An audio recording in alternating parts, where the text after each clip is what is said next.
Hello, this is Dr.Vengatesh Kumar. Today we'll see about extender configuration, next server configuration and troubleshooting and debugging in Linux environment. Let's start with what is X Windows. X Windows Manager runs a program allowing starting of session on a X server from the same or another computer. So we very well know we want to connect with a server with a remote desktop system. We need a connectivity with the client and as well as with the server.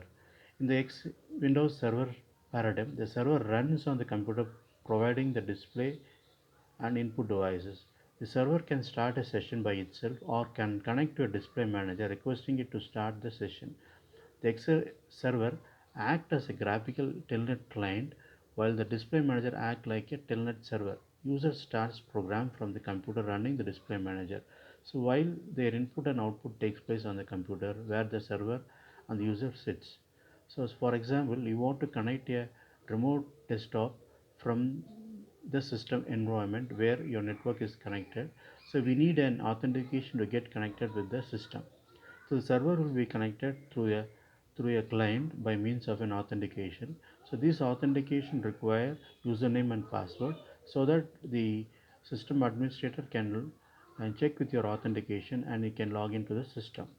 So here the server can be in any environment and this can be set up at any network environment. So now we'll see about the working process. The X server runs on a computer in front of the users. The X server may connect to a display manager running on another computer. So when an X server connects to a display manager, the display manager presents the user with a login screen into which insert username and password. The display manager can run on the same computer as the X server. So when we authenticate with the username and password, your system get connected. Now let us see how does it works.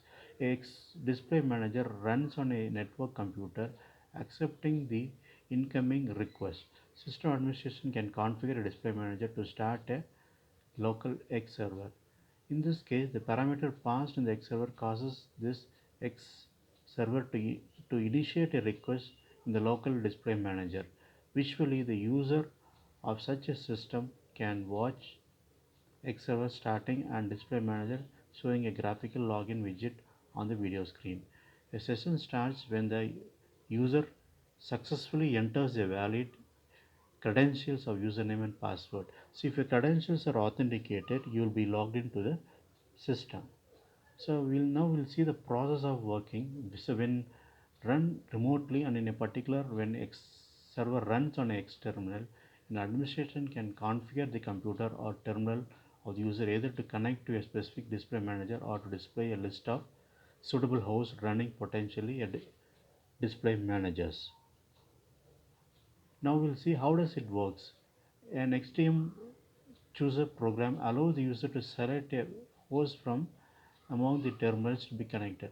So for example, there are a lot of predefined list of hosts will be available. So these hosts can be selected from the users.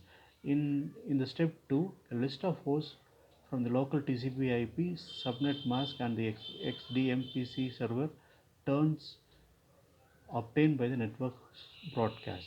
So when the user selects a host from the list, the X server running on the local machines will connect to the selected remote computer X display managers. So when the session finishes, the display manager resets the X server and optionally restart the whole cycle. So when you want to disconnect from the system, you can very well disconnect by using the logout session or we can use by a session kill. Now let us see the configuration files which are required for SDM. So here we list out the files and as well as the descriptions are there. So there are a lot of file access commands are there. For example, X access, X resources, X servers, and X sessions. So let us see the first one. How does X access work? This file is a client authentication rule set for controlling XDMC connection from remote machines or outcome. So suppose you want to get access or to get connected from a remote desktop system. So this X access command is used to get connectivity, and when you want to connect this, it will record all your connectivity, and as well as it will authenticate you from entering into the system. Then the second command is X resources.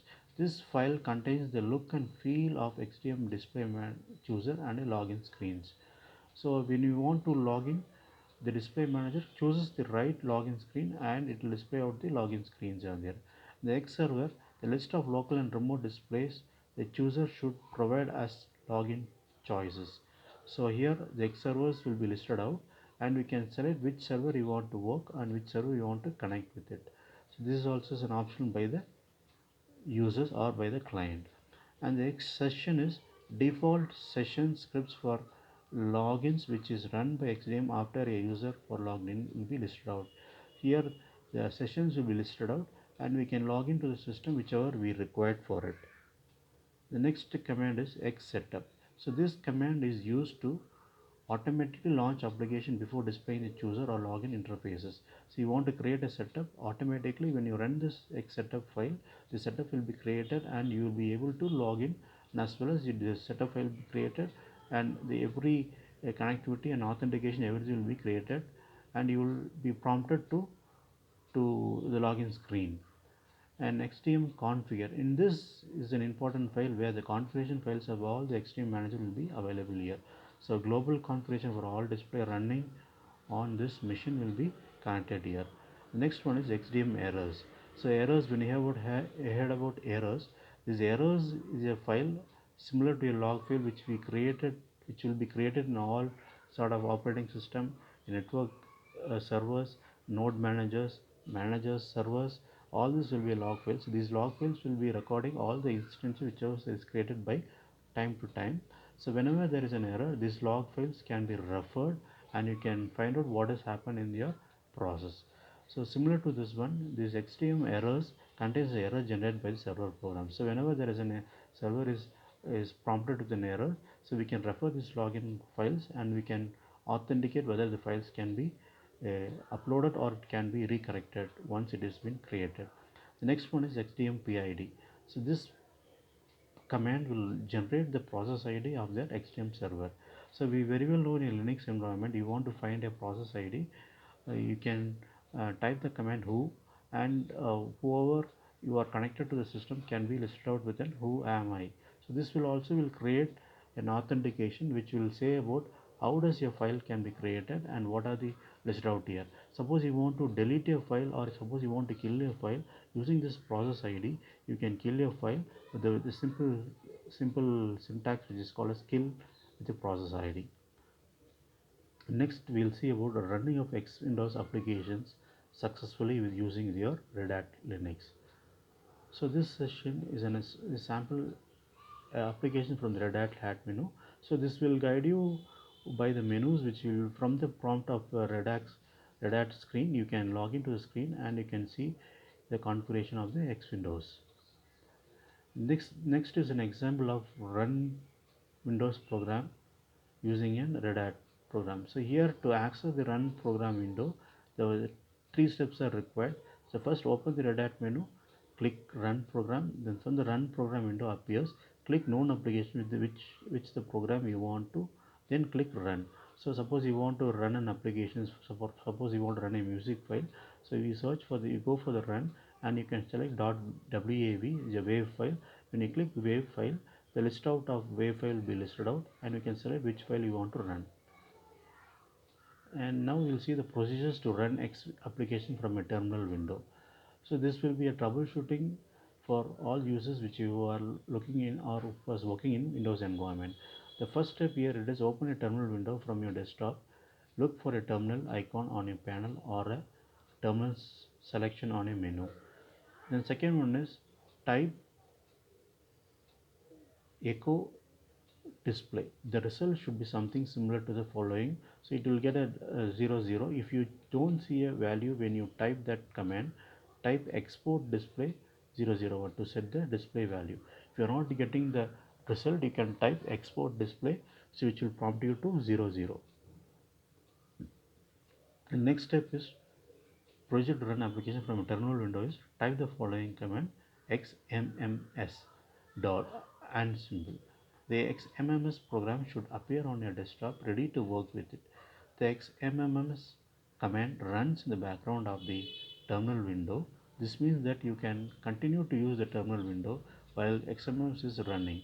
Because it is a child process of the terminal, xmms will close if you close the terminal window. Next is xmms help. So this xmms help is to find out the help menu whichever you use for your X Windows application. The next command is xmms file.wave. So similarly, just now we are discussed about uh, what is the ways to find out the wave music file. Similarly, you can find out xmms file.wave will list out the file which is started with playing a file, and you can have a wave audio file name file.wave. To close the windows, you can either do so from the XMS windows. Right click on the XMS windows and select exit, or you can kill the process in the terminal window. Type job to see the job number of the process. If the job number is 2, for example, you can type kill %2 to kill the XMS program. Thank you.